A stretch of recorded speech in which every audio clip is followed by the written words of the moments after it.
2019 general election is coming, and if you are above 18 years of age, you don't want to miss an opportunity to elect your representative for the parliament, which comes only once in 5 years. There are different ways to register yourself as a voter: online registration and couple of offline methods. You're looking forward to vote in the upcoming elections and you're not registered as a voter, this is the video for you. Unlike before, online application has become very easy, that too with the new format application form. And let me make it easier for you by specifying all the documents which you need to keep handy even before getting onto the application form. There are around 5 important things that you should keep handy. The first one would be a soft copy of your passport size photo. So now obviously you wouldn't want to have a selfie or a photo taken near the beach or something like that. It should be a simple photo with preferably a white background or a plain background. Also make sure that the JPEG or the PNG file you have is compressed to around 50 to 60 KB. The second is the age declaration form. Now the link for the age declaration form is in the description below. It looks something like this. It's a small form, the details to be filled are very easy, simple and straightforward. Download it, fill the application form, scan the hard copy and save it to your desktop or laptop. So now you have a passport size photo soft copy and an age declaration form. The next thing would be, you have to figure out what constituency you belong to. This may not be your hometown, you may be relocated to a different place.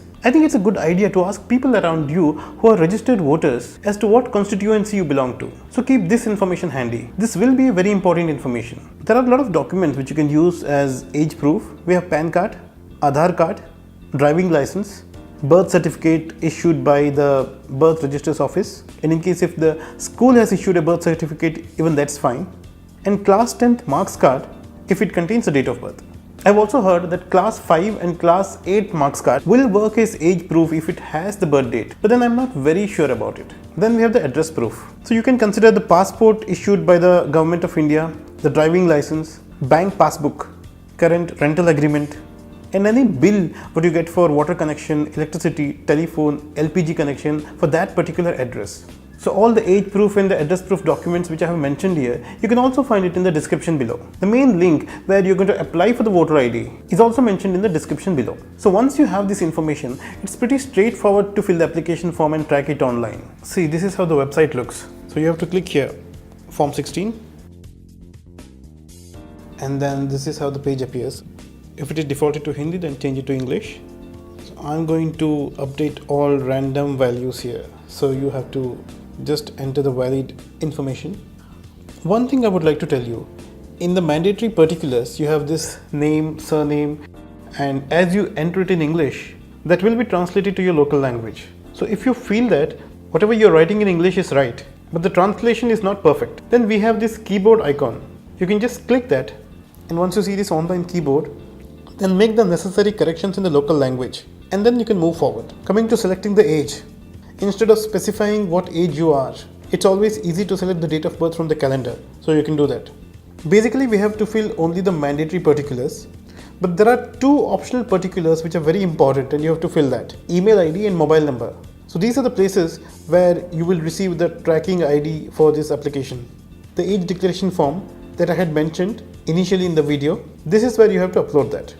Make sure the soft copy documents, whatever you're going to upload, they are supposed to be compressed, very small in size, but clear enough to view the information.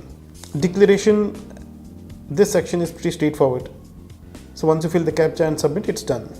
So this is the place where you can track the application status. Just click on the application status. So whatever tracker ID you have received in your mobile number, just put it here and click track status. So this is how you can see the status of the application. So once you have submitted, obviously you will see that update, and then it will be BLO appointed, field verified, and accepted. Usually it takes lot many days, months together, but since we are approaching the election date, this process is going to be very fast. Make sure the constituency and address are updated properly so that the voter ID is delivered to the right address. Also, you have a link here, electoralsearch.in. I have mentioned the link in the description as well. So there's a form here. You have to fill the form and the details should be exactly the way you have updated in the application form. Even a small change will not give the result.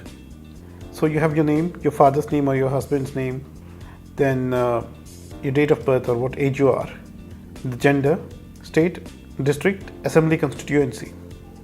And we also have a code here, the CAPTCHA. That has been one of the most irritating CAPTCHAs I've ever seen.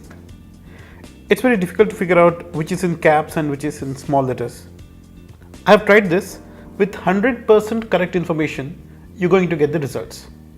Once you see your name in the voter ID list, or you're successfully able to search your name by filling this particular form, it just means that your voter ID is there. Now, instead of waiting for it to be delivered at home, it's a good idea to go to that booth level office and contact the officer, meet him in person and get that voter ID.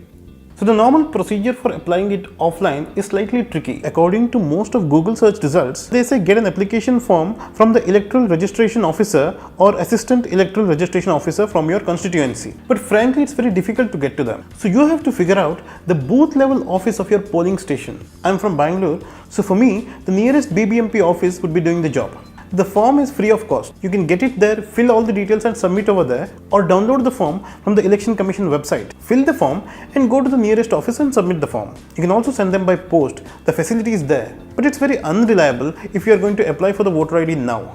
If the assembly elections or the parliamentary elections are not near, then it takes very long for your application to be processed. It may take from a couple of months to close to a year. But when the election is approaching, the process is very fast. You can successfully register your name in the list within a month and a half, or sometimes even 20 to 25 days. There is no specific defined timeline though. The process of voter registration is fastest when the election is approaching, and it's the slowest immediately after the election. There's another way in which you can apply for the voter ID offline. Officers come to selected schools in your locality. This is the time when maximum number of new voters are registered. So now you know how easy it is to get yourself registered and have a voter ID. I hope this video was helpful. Hopefully many of you who are watching this video will get yourself registered and vote in the upcoming general elections. If you feel it could be helpful to any of your friends and family, feel free to share this video with them. Thank you so much for watching.